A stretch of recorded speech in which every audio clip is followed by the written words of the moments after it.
अवनी संस्थेच्या वतीनं लिंगभाव समानता आणि समानतेसाठी कृती प्रकल्पांतर्गत वाचन कट्टा हा उपक्रम राबवला जातोय।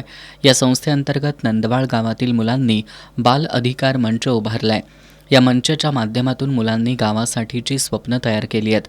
यात स्वच्छ शाळा, वाचनालय, खेळाचं मैदान, कॉलेज, आरोग्य केंद्र, वृक्षारोपण, उद्यान अशा अनेक स्वप्नांचा समावेश आहे।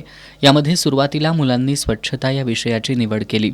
यासाठी मुलांनी नंदवाळ गावातील माळवाडी आणि सावर्डे या 2 भागात घरोघरी भेट देत ग्रामस्थांना कचऱ्याच्या व्यवस्थापनाबाबत मार्गदर्शन केलं।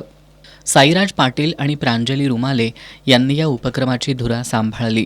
ओला कचरा खतासाठी वापरावा, सुका कचरा घंटागाडीत टाकावा, रस्त्यावर किंवा गटारीत कचरा टाकल्यास आजार पसरतात हे मुलांकडून ऐकून गावकऱ्यांनी स्वच्छता राखण्याचं आश्वासन दिलंय। सरपंच अमर कुंभार यांनी मुलांच्या या उपक्रमाचं कौतुक केलंय।